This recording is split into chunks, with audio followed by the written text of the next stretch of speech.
give it up for Patrick Lott.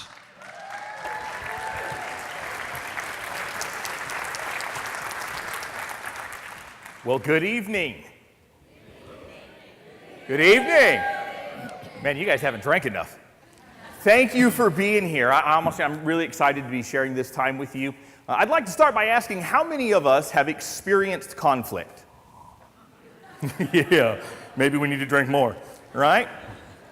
Well, tonight, what I'd like you to do is, maybe you're in the midst of a conflict right now. If you'd take a second and write that conflict down. If you've got a program, use that. If you've got a note, something, put that conflict down and we'll get back to it in just a few minutes. Hit it, Mike. So this idea of conflict management, I'd like to start by defining conflict. Conflict is defined as a disagreement or argument, or to be incompatible with another. Then this idea of resolution, well, resolution is defined as to bring an end to some sort of problem or a disagreement. So we've got a problem, we're going to solve a problem.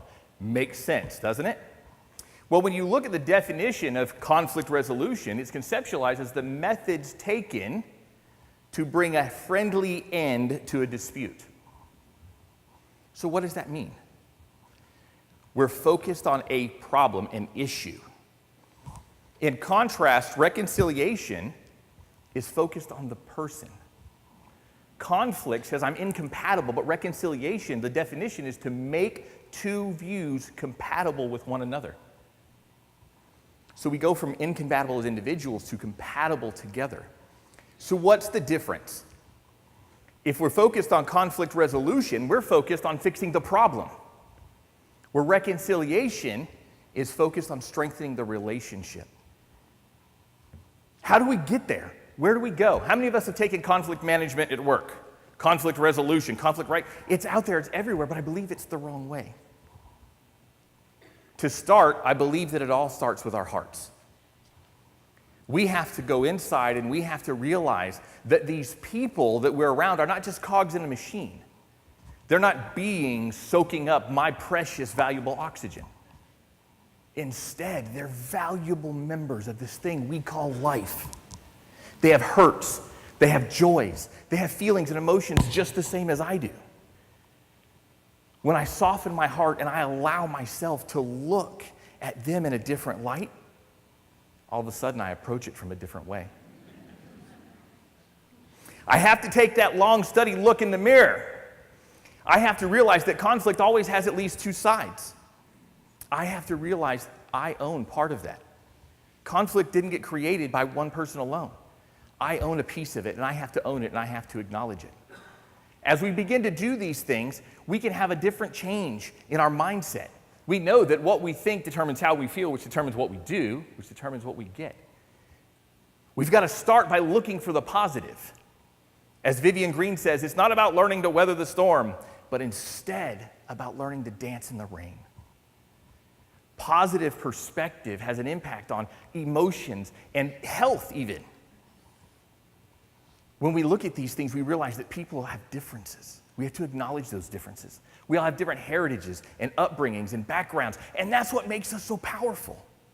When they're honored and acknowledged, they can be an incredible source for good. The way John Cador says it is that you don't have to see eye to eye to walk hand in hand. You just have to want to go the same direction. Reconciliation focuses not on where we are, but where are we going. When I get that mindset, I begin to understand that I can embrace conflict. Conflict handled in a healthy way is actually a very positive thing. It allows for the best ideas to be brought to the surface. Obviously, with conflict, I've got to learn to become comfortable with the uncomfortable. Conflict brings a myriad of emotions of hurt and anxiety and fear and stress and anger, just to name a few. But have courage. Because if you allow yourself to learn from the uncomfortable, you can learn to manage these emotions because you can't control them. As you learn to manage and recognize those emotions as they fire up inside of you, you can learn to build coping mechanisms to help you manage through how you're feeling.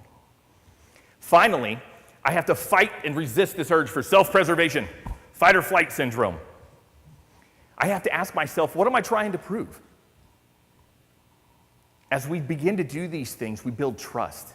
And how many of us know that nothing in a relationship is more important than trust?